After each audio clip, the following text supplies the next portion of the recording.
evening, everyone. This is your boy Saxman. This is another late evening of the Saxman Russaw Show. Sorry, I had a late start. My niece had to wake me up and tell me what was going on. We want to talk about our black icon, Chad Boswell. He died. That was sad. Stay tuned to the Saxman Russaw Show.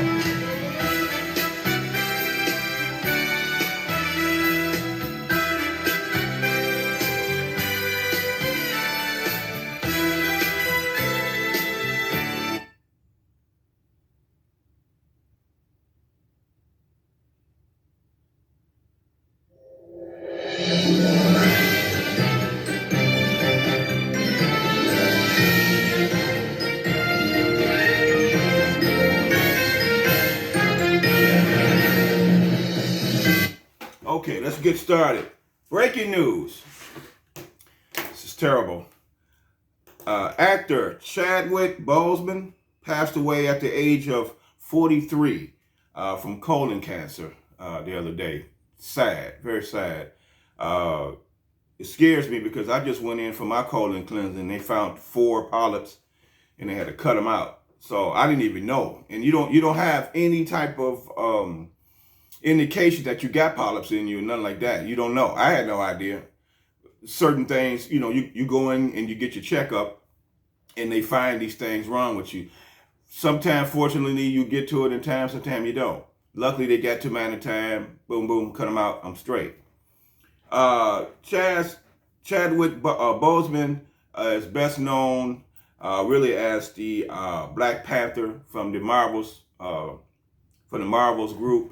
The Avengers, but he played other movies. He's played, like I said, Black Panther. He played 21 Bridges. That was a new one. I think it came out last year, I believe, or year before last. The Five Bloods. He played that. He played 42, which is a baseball movie. I guess he was some type of catcher or something like that, or pitcher. Get On Up was a movie he played in. Gods of Egypt. I didn't even know he was in that one. Marshall, which was, I think, was last year or early this year, whatever. Draft Day, he was in that movie. And in a lot of other movies he was in. I don't want to name them all, there's a whole bunch of them. But he looked young, he looked in good spirits, looked in good shape. I had no idea. Let me get this. I had no idea he was ill. I don't think no one else knew he was ill. I believe that was a surprise to everybody, a blow to everyone. The fact that someone that looked as healthy as he did, good as he did, actually had an illness that would take your life. So I just want to say to everybody, you need to stop and think about life. Don't take it for granted because it can happen to you. People running around out here doing the stupid things they doing, taking life for granted. Oh, got a phone call. Don't take life for granted. Good evening. You on the phone with Saxman Live. Who's calling?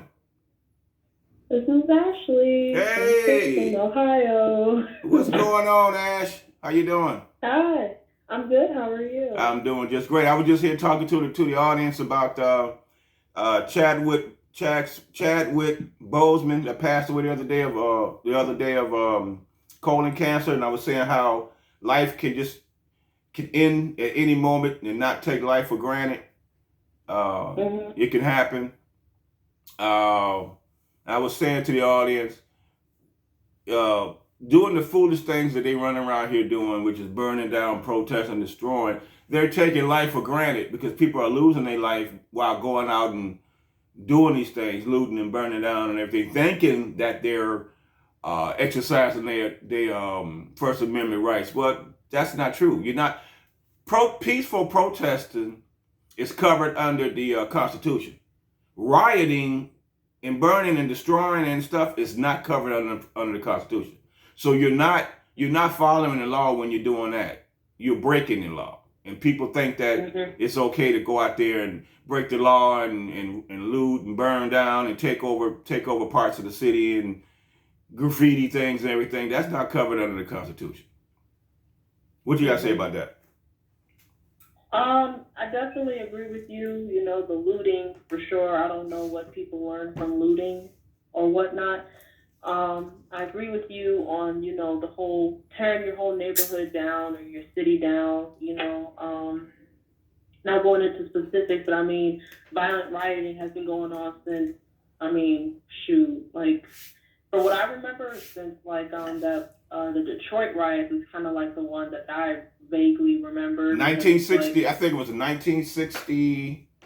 I think that was 64, I believe, if I'm not yeah, it was mistaken. in the '60s, in the Yeah. middle '60s. Mm-hmm. Yeah, that one I definitely like. I fear stuff like that coming back, and like it's like when it did come back a little bit, during Mr. Floyd's protests and stuff. Uh-huh. The looting, I definitely don't see a big, like I don't see what you get from looting. You're stealing, So Right. That's I just don't know plain stealing. yeah, I don't get what like you're doing. Like you see a Mercedes Benz and you just want to hop into the Mercedes thing and break the windows, and then it's like, okay, what are you getting from that? Or like you're going to the TV area stealing TVs.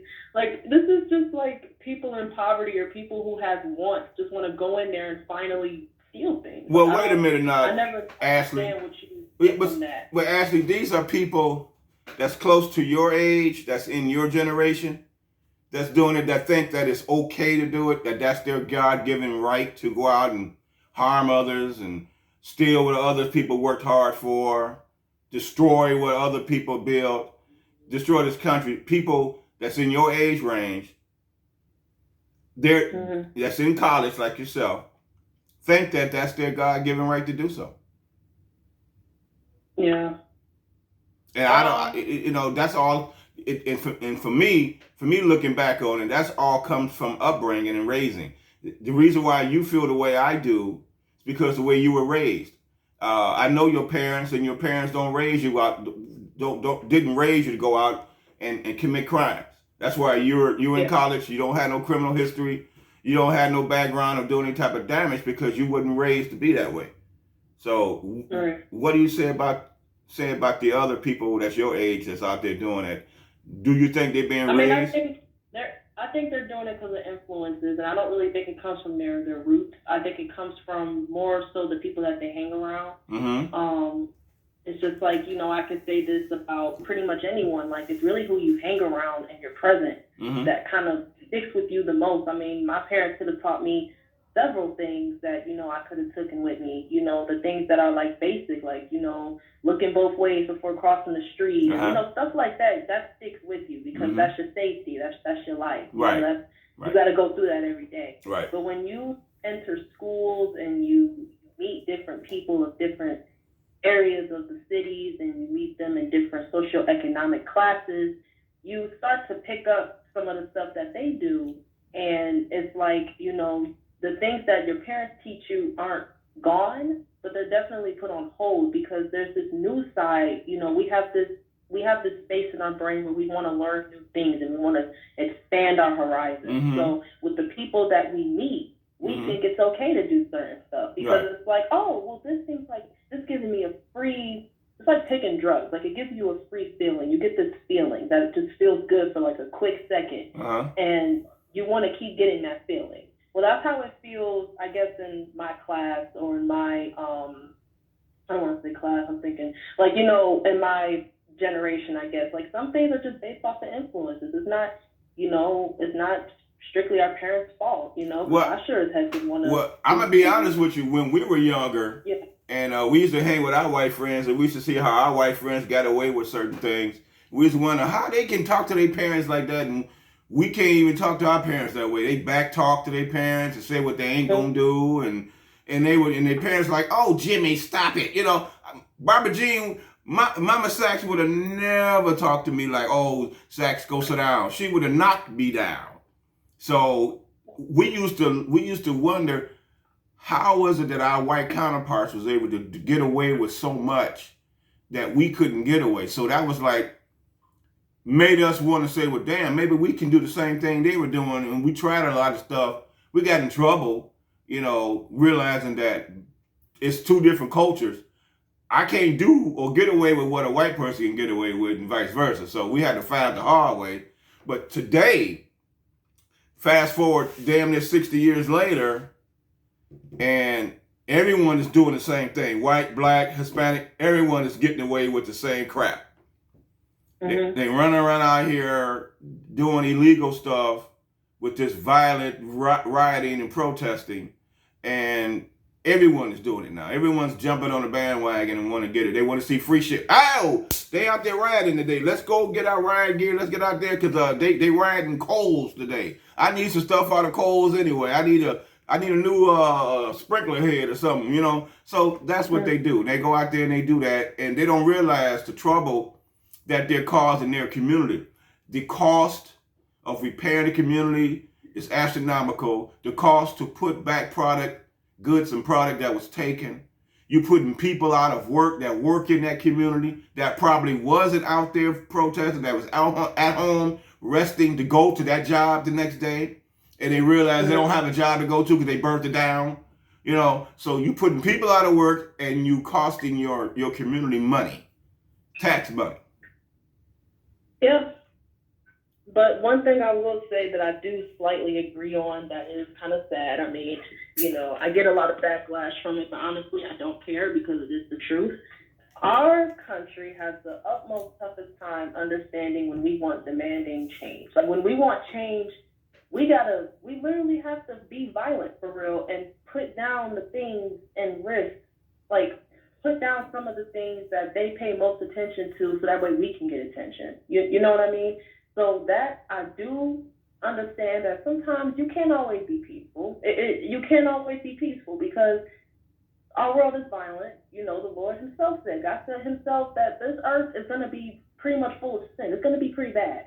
So it's going to have very bad things in it. Not everybody's going to care about what you think. This isn't a perfect world, unfortunately. So I feel, you know, unfortunately, but fortunately, we have to do a couple of violent things in order for our government and our higher authorities to see that this is a problem and it's bothering us. And it's bothering us so bad that we are willing to destroy your community that you care for so much that so we can get what we want. Well, can I ask you this? Well, can I ask you this? Yeah. When Martin Luther King marched with all his I'll call apostles, when he marched, you know, they marched on Selma, they marched on the White House, they marched peacefully, and they got a lot done without any destruction. They got a lot done. Just by peacefully marching, they got a lot done. Huh? Who else was around that time too? Who? Who did things the opposite of Dr. King, which was Malcolm X. So I think it was pretty much a combination, honestly. But it wasn't no destroying your town. The only reason why it erupted the way it did and it became a destruction because they killed King. But before that, it wasn't no black people wasn't going around destroying their neighborhoods. Because a lot of black people owned those businesses. They didn't go tear it down, burn it down. They didn't. They did it peacefully. And they got a lot done. We got the right to vote. We got the right to ride up in the front of the bus. We got the right to do a lot of things. Just get ready to say it. Your Rights Act, the Civil Rights Act, everything was done through peaceful protesting through Martin Luther King. Peacefully. And he got a lot done more than what the black folks are doing today. Only thing black folks are getting done today is destruction. They're not getting nothing done. No piece of legislation has been signed based on all this rioting since George Floyd. What piece of legislation has been signed like Dr. King got signed that's going to be betterment for the black folks? Nothing. Nothing. Because they're going about it the wrong way. King went about it the right way. He didn't go and destroy their neighborhood and ours to make a point. Because all people going to do is look at the destruction and they're going to overlook the point you're trying to make. That's like if I'm trying to tell you 1 and 1 is 2, 2 and 2 is 4 to educate you, but the way I deliver like, bitch, punk, motherfucker, you need to listen to goddamn 1, 2, 3, 4, 5, 6, 7. You ain't going to listen to that. You're not going to listen to that. You're going to look at how I'm delivering the message. And it's going to go right over your head, the education I'm trying to give you. It's going to go right over your head because you look at the way I'm delivering it. They're not looking at your message. They're looking at how you're delivering it. That's what I'm trying to explain to y'all. You need to stop doing it that way and do it the way Martin Luther King did it. And vote. Vote into proper people that's going to legislate the laws that you want. Stop voting in people because you feel you have to, because they say you're supposed to, like the Democrats. They say, oh, if you ain't voting for the Democrats, you ain't black. So in other words, black people have to vote for Democrats? You got to be kidding me. We've been voting for you for years. Biden been in office for almost 50 years. What has he done? What legislation has he signed to the betterment for black people? So you got to stop voting dumb, vote smart. People that's going to legislate laws that's going to benefit you so you don't have to riot. Your words. Go ahead. I agree. I mean, I've always, loved and idolized, of course, my black leaders, Dr. King, Malcolm X, even, there's several to list. I mean, that Rosa Parks, like all the people that were leaders and around that time, quite a few things, because as a, studying sociology, I feel like, it's a generational change. Back then, I think our office, I mean like senators and stuff like that. Not everybody was quiet back then. Everybody was quiet. They was just listening to one person that was in charge, which would be the president or anything like that. So they kind of just did what they were passed down generations supposed to do. Mm-hmm. That would keep, quote unquote, America unviolent and, in the right place. So if you look at today's day and age, the reason why is basically built off of rage. My people have been very much hurt and judged and I mean, we've been discriminated. But what creates rage though, Ashley? What creates rage? What creates rage? Yeah. Simply, the idea that Caucasian officer was standing, I'm going to say standing because that's a standing, that's basically standing on somebody's neck, but kneeling, I guess, to somebody on their neck for 8 minutes and 45 seconds, unless it's that, I know it's 8 minutes, and the man's crying for help, and pardon me if I get emotional, because every time I talk about it, it makes me. Well, I don't want you to get emotional, but I see where you. I see where you're going, and I want to stop you. Yeah. I want to stop you there before you go there. I see where you're going, and I'm gonna say to you, like I say to dozens of other people that we had this conversation. Y'all seem to be more upset about a small percentage of white cops doing this to black people. That's a small percentage based on the per capita of the country. That's a small percentage, but what goes on in just one city alone, I'm going to mention Chicago. In one city alone, you had 496 deaths caused by black on black, and no one says nothing about it. Do you think police brutality is more dangerous than black on black crime? Are you actually saying that's why you want to destroy the country? Because of what a small percentage of police officers coming in contact. A small percentage, because right now, there's no cops coming in contact with black people to cause them harm. But I bet you right now, because it's the weekend, there's shootings going on in Chicago and there's deaths right now. I can bet you. But you're not going to hear about it because it's not involving the police. It's not involving the police. So you're not going to hear about it. But if one black person in that city that's being harmed by a white cop, it's going to be everywhere. It's going to be all over the news. But 496 black people in Chicago this month, look it up, has died by the hands of each other, not by the police. So you smart, you know math. Do the math. Which is more important? You only had a handful of black people getting killed or injured by police in the last few months. Only a handful. Versus 496 in 1 month. 104 in one weekend during the Father's Day weekend. 104. Now, which is more horrific? 104 in a weekend, 2 days? 496 in a month? or maybe 12 in 3-4 months? Which is more? Well, obviously the other one. Of course, because you got common sense. You're not like the others that will sit there and say, but, there's no but. Because the detriment to black folks isn't the police. In order to avoid the police, don't come in contact with them. But how could you avoid contact with black people? It's impossible.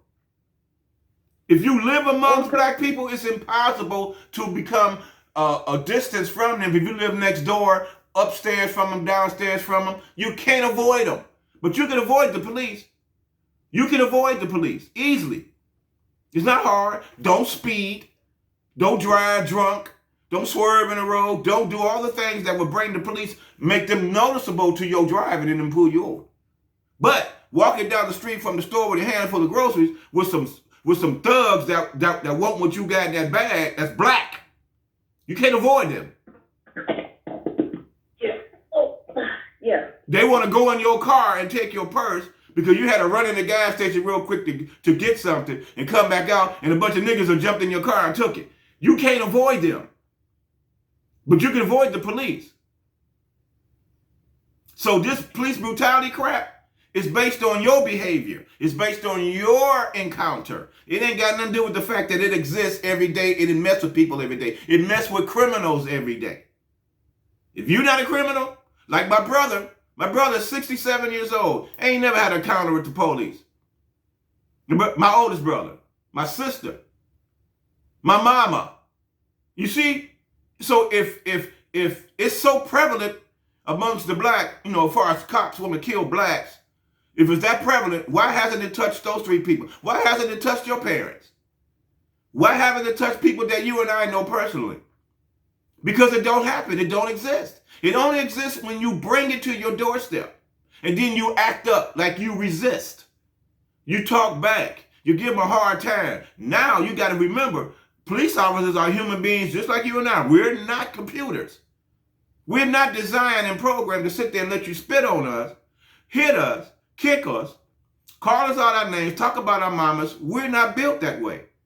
If you want somebody to do that, program a computer. Don't hire humans. Because if you expect police to respect your feelings and how you feel, you got to respect theirs too, because they feel just like you do. They bleed like you do. They put their pants on one leg at a time. They got families to go home to. They go to church. They do everything that a normal person does. The only difference is they put a uniform on every day to go to work to protect you and your civil liberties. To run towards the gunshots instead of away from them while you're running away from them. They risk their lives to protect you who hate them. So when they say, oh, the country needs to fight and make changes because of police brutality. No, if George Floyd wouldn't have been there not drunk, but high on fentanyl trying to pass off a fake $20 bill, he would be alive today. He would be alive today.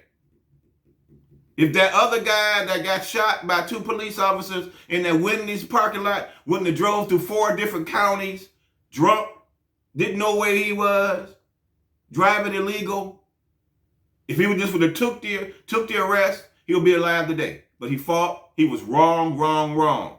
So the police brutality is based on your behavior when you come in contact with the police. It's based on your behavior. I've been pulled over. I got racially profiled twice. Guess what? I'm still standing here. I'm sitting here talking to you right now alive. And that was years ago. No bullet holes in me. I ain't hurt. I ain't go to jail. I complied and they let me go. No ticket. It's based on your behavior. A lot of people can walk away from a traffic ticket based on their behavior, based on their attitude. You got to remember, that cop might have had a bad day starting off. Somebody might have cussed them out. Somebody might have talked about their mama. Somebody might have threw something on him, spit on him. And he had to take it.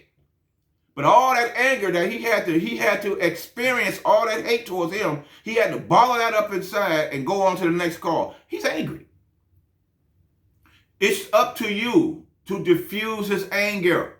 When he walk up to your window, hi officer, good morning, good afternoon, good evening, whatever time of day it is. How's your day? How are you doing? That can lower his guard. Instead of saying when he walk up to your window, what you pull me over for? Why you stop me? You stop me because I'm black. See, now you re-escalating the situation that he just come off of. Because 90% of police officers, 90% of the time, when they pull over a black person, that's the behavior they get. So you're fueling the hatred between the police and the civilian with your behavior. Change up. Say, okay, officer, how you doing? No problem. Yeah, I know I was speeding. I apologize. I was in a hurry. I'm trying to get home to my baby. I'm trying to get home because the babysitter costing me a fortune, and I want to let the babysitter go so I can get home to my child. Sound the way they would sound if they was in the same situation. Make them put themselves in your shoes. I'm giving you advice because you have a future to continue on in this world to where you're going to have to encounter police. I'm trying to teach you and help you how to get through an encounter. Just make them put themselves in your shoes so they can understand and let you go. Don't argue with them. Whether it's true or not. Whether you just want to go home and get you rushing home to your boyfriend to get you some, but don't say that. Say I'm rushing home to get to my baby, babysitter or whatever. I'm rushing to try to get to work. This will be my last time. If I come in late one more time, I'm gonna get fired and I can't lose my job because I'm the only one taking care of my child. Sympathy. Fall that shit on the cop and watch what happens. Try that before arguing and fighting with a cop. See how that works. Try that first. If that don't work, then go ahead and do your thing and see what that gets you. So police brutality, again, is based on your behavior when you come in contact. Black people's death, they cause their own deadly force encounter. That's the best way I can put it. Black people causes their own deadly force encounter. The guy that got shot seven times, he caused his own encounter. He caused that own problem. He went there to fight with his baby mama, took her keys, didn't want to give it to her, caused a disturbance. The cops come there, realized he had a warrant out for his arrest, told him he was under arrest. He refused to be under arrest. He fought with the police. They tased him. He tried to walk away to go to the car to grab a knife, and they shot him. He caused his own encounter. Wait, one question. Go ahead. Is this the recent one in yep. with the poor man who like Kenosha, Wisconsin? Wasn't he? No, the situation, what I've heard was that he was just breaking up a fight. That's a lie. See, another thing I want to educate you about too, Ashley, don't believe the media, the mainstream media. They lie because they spin on the narrative. They want division between the civilians and the police. They don't want to tell you the truth. Listen to the 911 tape. Listen and look at the body cam footage. That tell you right there. I mean, the media can portray a lot of things, but it could also, I'm pretty sure, they also, like CNN and stuff like that, they are pretty much sick of hearing about this. I'm pretty sure. They are very sick of hearing about it. They're very sick. Check out my video. Listen, I want you, when we're done with this, I want you to go back on YouTube and look at my show that says good information. Look at that video and you will see what I'm talking about. That video puts up the truth because there were several angles of the incident.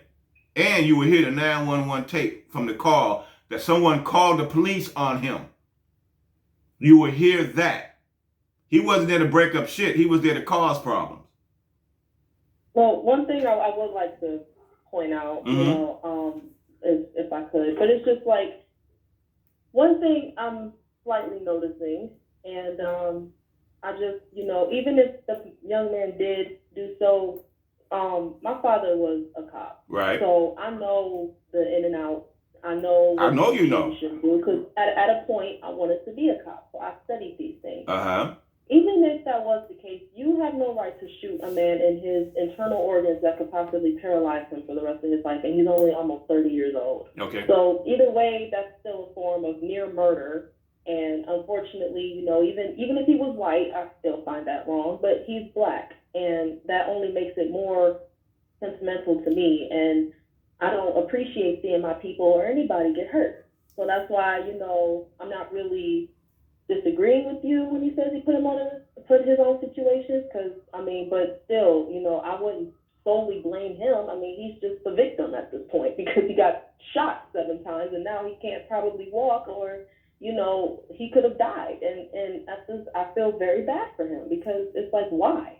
Because of a fight. You shoot him once. That if anything. Okay, actually, stop. You don't attempt to kill him. All right, stop. And then another thing I would like to say is, well, actually, I want to ask you, because I'm hearing black people, black people, black people, black people.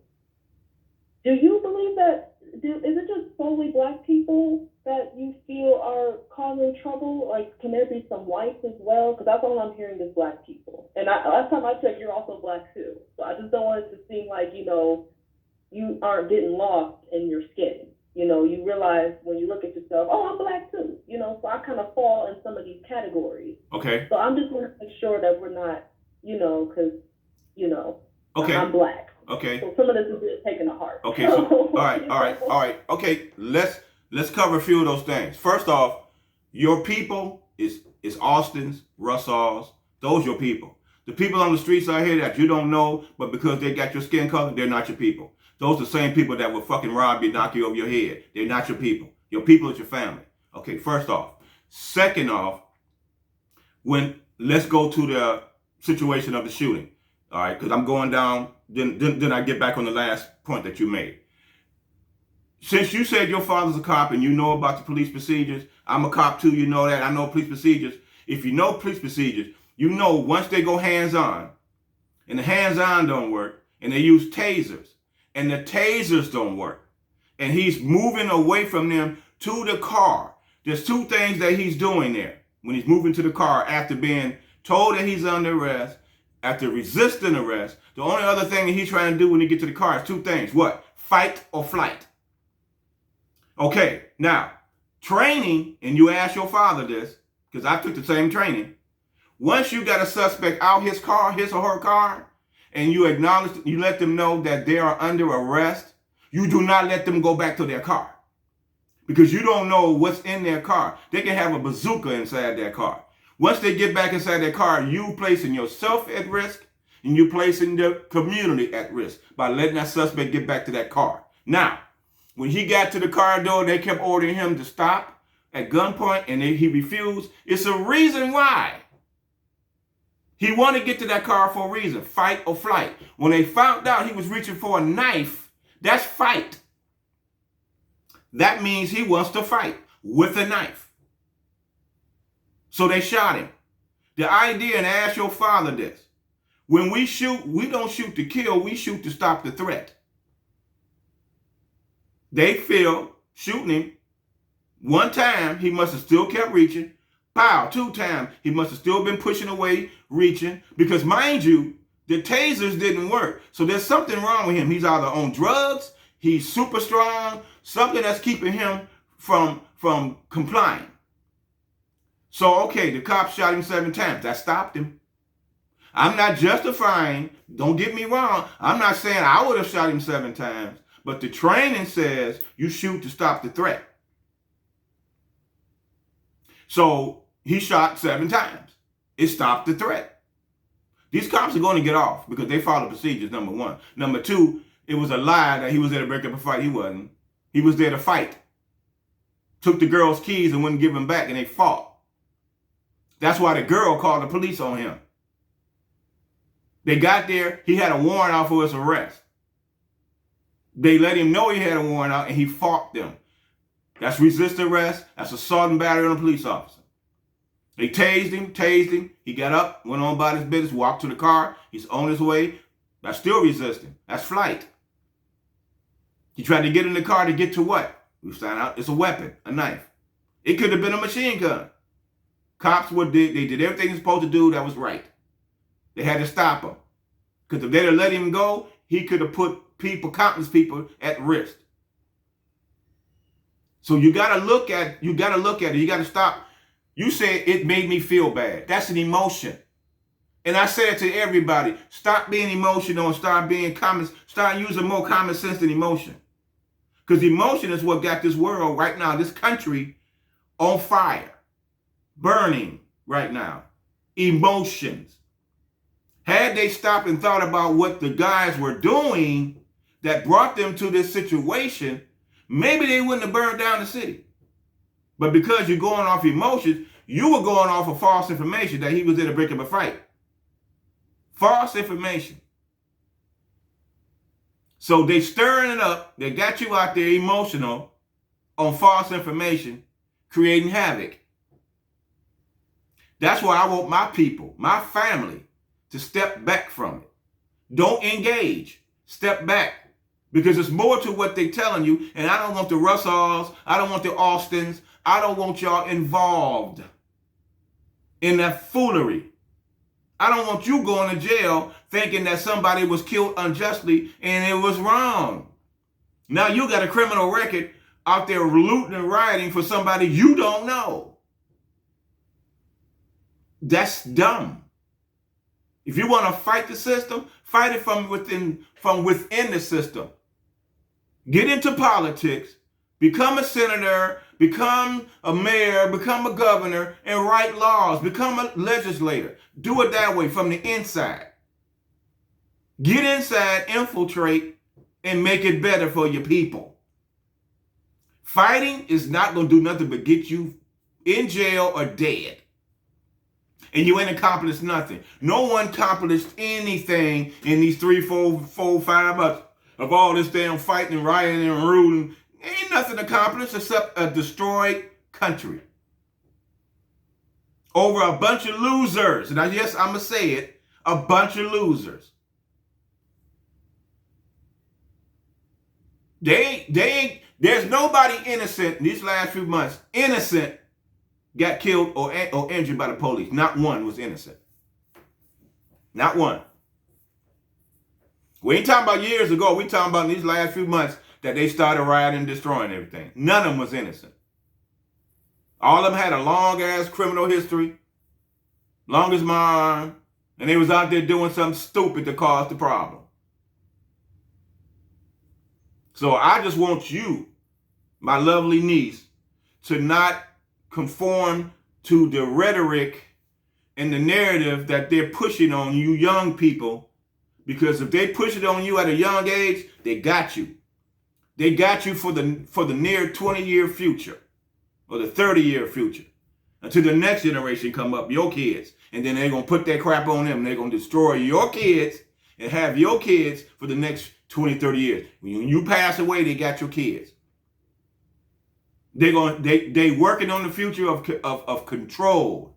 And the best way to control this country is by our youth. They got you. And I don't want them to have you like that because it's not true. To avoid the police, and your final question to me about me being black. Yes, I am black. I have my own mind. I have my own soul, my own spirit, my own thoughts. I don't follow anyone. Just because I'm black like you are, don't mean I need to jump behind you and fall off the cliff right along with you because you're black. No. My parents raised me to be an individual thinker, and a leader, not a follower. So because the blacks are running around out here destroying shit, and because I'm black, I'm supposed to join that, and I know it's wrong to break the law, to burn down, to loot and steal and injure. How many people lost their lives? Innocent people lost their lives. It was just a shooting the other day where a 17-year-old had to shoot those people for self-defense because he was protecting a store that the BLM came there to burn down. Innocent people. People out there looting, losing their lives. I don't want to be a part of that. I step back, I go to work, I bring my ass home. I don't want to be a part of that. What I would like to be a part of is solutions, changes. None of those people sat to the table, went to the White House, sat down with the president and said, Mr. President, this hell going on out there in the streets. I got an idea. This is an idea how we're going to make it stop. None of them sat down and came up with an idea. None of them. Not one. If one of them would do that and sit down and put their idea on the table and say, this is what will stop it all, I'm with you, white or black. I'm behind you 100%. But they ain't done it yet because that's not the agenda. The agenda is to destroy, to bring a new world order. Ask your father about that. So no, I am black all day long, but I'm not a follower of the stupid black people that's out there doing what they're doing. And I'll bring it out. I'll point it out all day long. I point it out to save you, Ashley. I will bring forth in front of you the stupidity and the ignorance of the black people of what they're doing, so you can see it for yourself and make a formed decision on whether or not you want to follow it or not. That's my job. That's why I use this platform for it. Now, if I see good black people out there doing good shit, I say it all the time. But if I see you out there doing dumb shit, I'm going to talk about it.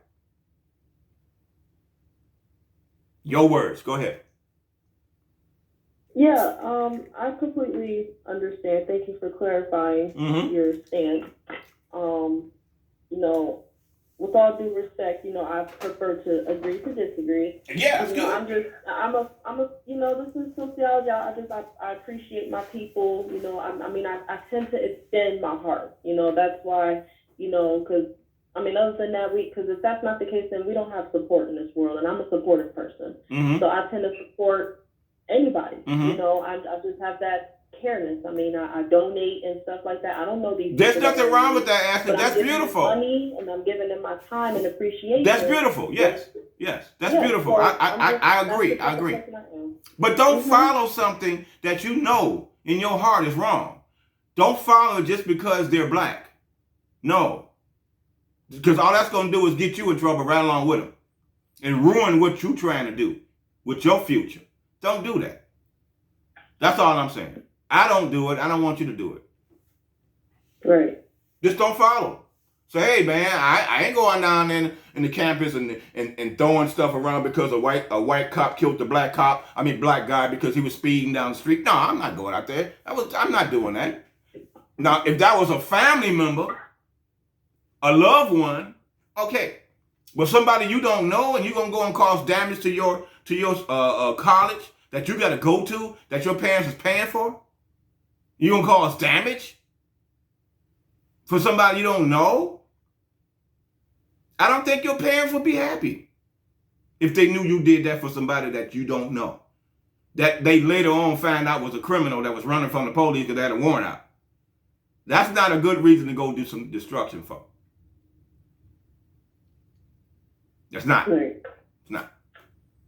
Because then you're forgetting crime in the city is what's causing these problems in the first place. What caused this whole thing to start was a man committing a crime. George Floyd, this is what started the whole thing. A man who was committing a crime. That's what started this whole thing. He wasn't an innocent guy with a suit and tie on his way to a job working for IBM. It wasn't him. This motherfucker was hopped up on all type of drugs, and he was committing crimes left and right. And he was there to commit another crime. And his mother gets a folded American flag. Your father and I both fought for this country. Your father and I are patriots, true patriots. He's a criminal. And he get a folded flag. That's a slap in the face to me and your father, who actually are citizens of this country that fought for it, patriots of this country, who deserve a folding flag if we die.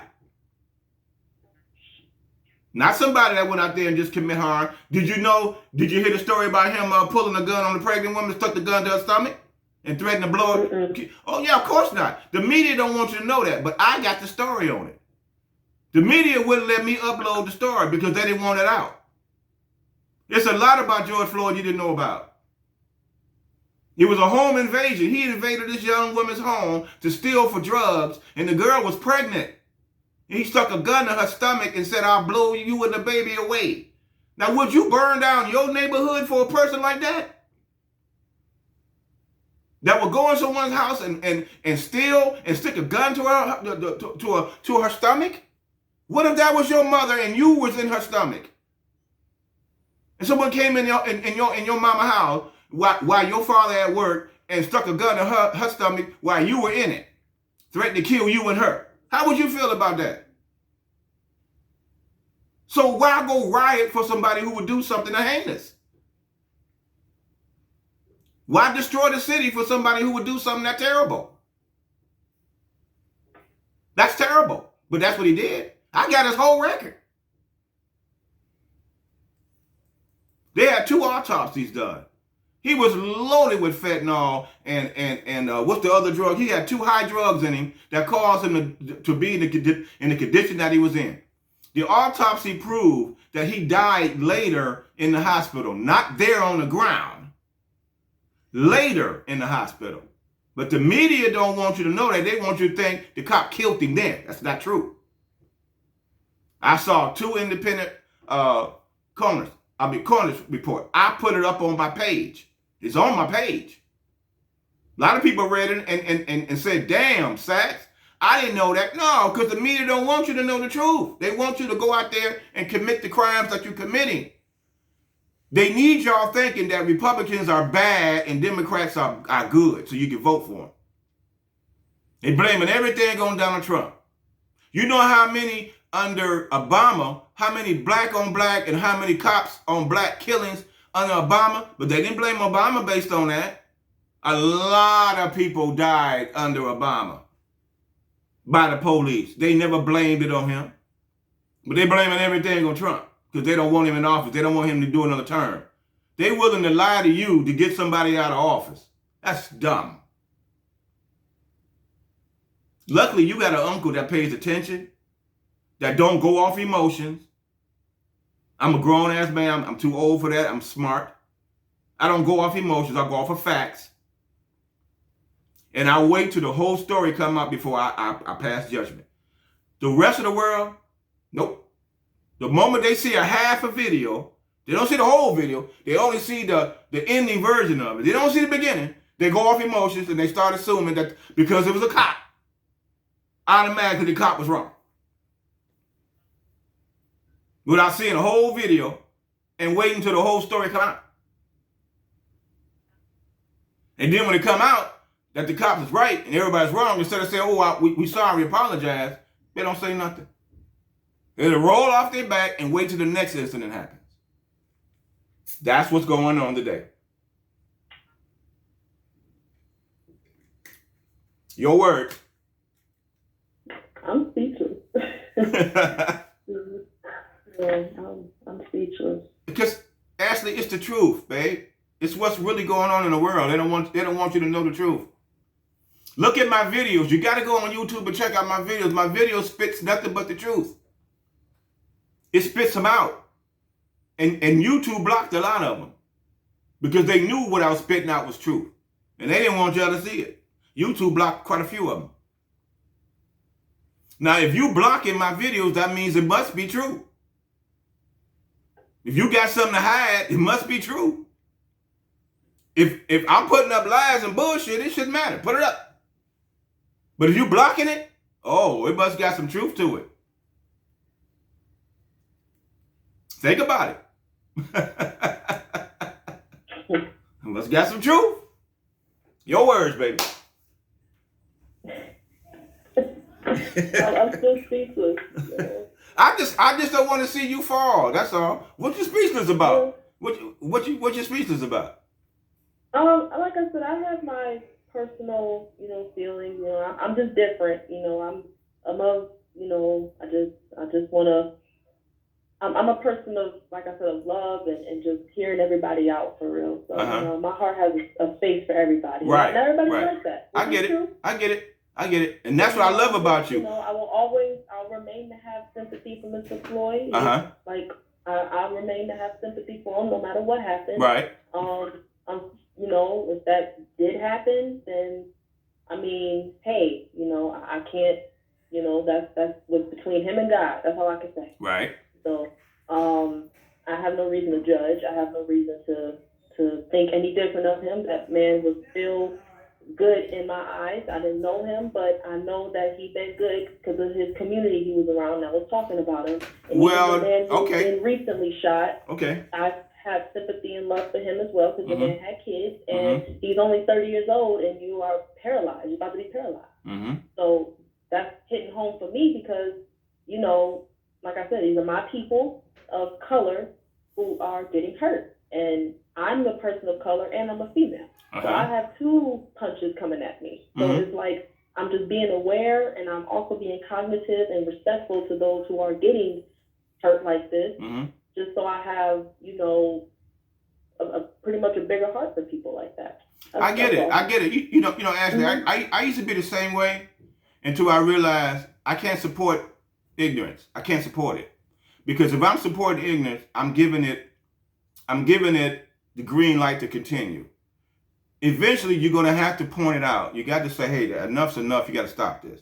Because it's continuing on and on and on. Every generation, it has to stop. That's why, since the 60s, the black people hasn't progressed. Since the 60s. Black people has not progressed because they keep accepting and condoning the dumb shit, excuse my language, that black people do instead of bringing forth, you got to stop. You can't do this. You can't be standing on the corner selling dope, ain't in school, not getting educated. People drive past those kids all day, don't say nothing. Not knowing that that's the future, your future sitting there wasted away on the corner selling drugs, not getting educated. And that goes on and on and on every generation. Black people can't just sit there and watch them die like that. You're wasting away because you're just saying, oh, well, I'm going to love you anyway. No. If you really feel that way, step up. Like I do. I use my platform to step up and say, hey, you need to stop. I'm showing my love by educating. You should do the same thing. You start a platform of your own to bring a message, bring awareness to the people that you care about. Start voting in people who's going to do something for this community and our community. Why does Baltimore look the way it do? West Philadelphia, East Philadelphia look the way they do. Chicago, South Side. Why all these Democratic cities look the way they do?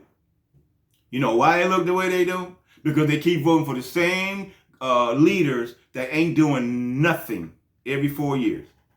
Nothing. But you still vote for them because they tell you to, and you think because they're Democrats and you black, you supposed to. And they don't do nothing for you. Nothing. You got to stop. You got to say, hey, wait a minute. It's been 50 years, 60 years. We've been voting y'all in. Y'all ain't did nothing. Oh, y'all did one thing. You started a crime bill in 1994. You wrote a bill that put more black and brown people behind bars than anybody else. You wrote that bill, sure. You wrote the bill to help the LGBTQ community, but not nobody else. You wrote a law for them to have equality, but where's the black man's equality? When you gonna write a bill for our equality? Nope. Ain't got around to that yet. It's been 60 years. You ain't got around to that yet. But you happen to get around to locking more black folks up and giving more gay people more rights than anybody else. You got that done. But, you know, they ain't doing nothing else. They ain't writing up nothing else. Maurice, they ain't wrote nothing since the 60s to help the black people, Maurice. There's a guy in my chat room keep talking about not true. And he know goddamn well that's true. Democrats ain't wrote no bills to help black people since the 60s. Since the 60s, has not done it.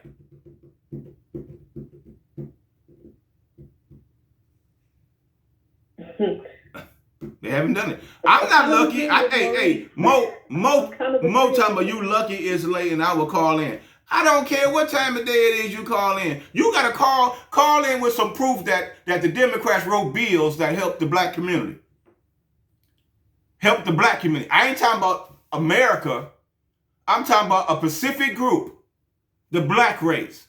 Show me what bill have they wrote to help specifically black people since the 60s. Because Obama wrote a bill specifically to help a certain group, didn't he? And LGBTQ is a certain group. So he wrote a bill to help a certain group. What bill did he write? In that group too. Say what? There's blacks in that group, several blacks. Yeah, but that's a group. I'm not LGBTQ.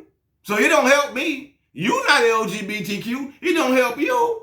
My mama ain't, your daddy ain't, your mama ain't, your cousin ain't, my brothers ain't. It ain't helping them, and we're black.